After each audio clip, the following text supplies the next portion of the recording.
Loli, vino qayerda? Tugab qoldimi? Ota, uning hujjatini tekshirdim. Unda arzirli hech narsa yo'q. Nega unday? Albatta, hech narsa topmaysan. Uning hujjatlari S-klass maxfiylik darajasiga ega.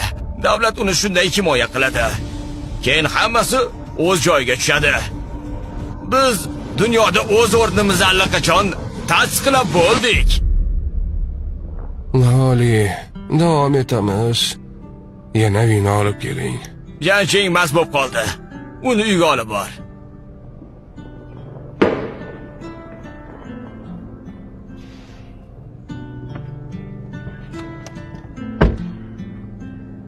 Xo'sh, qayoqqa boramiz?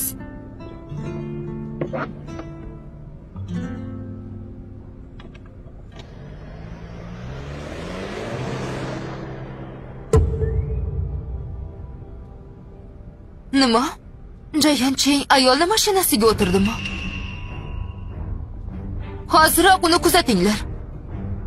Nima bo'ldi boshlovchi? U ayol kim? Xodimlarimizning aytishiga ko'ra, Jayancheng notanish ayolning mashinasiga o'tirgan. Qorong'ulik tufayli yuzini aniq ko'ra olishmabdi. Balki uni shunchaki uyga olib kelayotgandir. Yo'q, mashina aniq boshqa yo'nalishda ketyapti. Haqiqat yaqinda yuzaga chiqadi shekilli. Bu joy qayerda?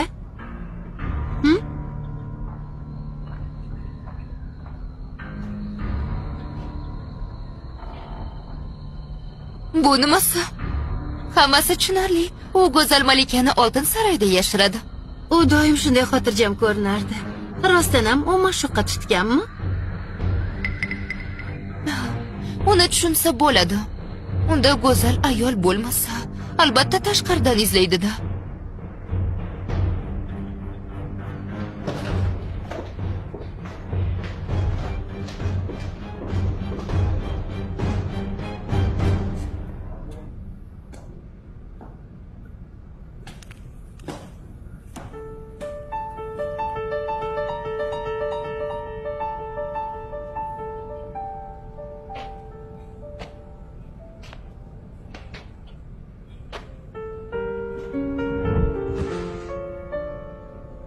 Dada.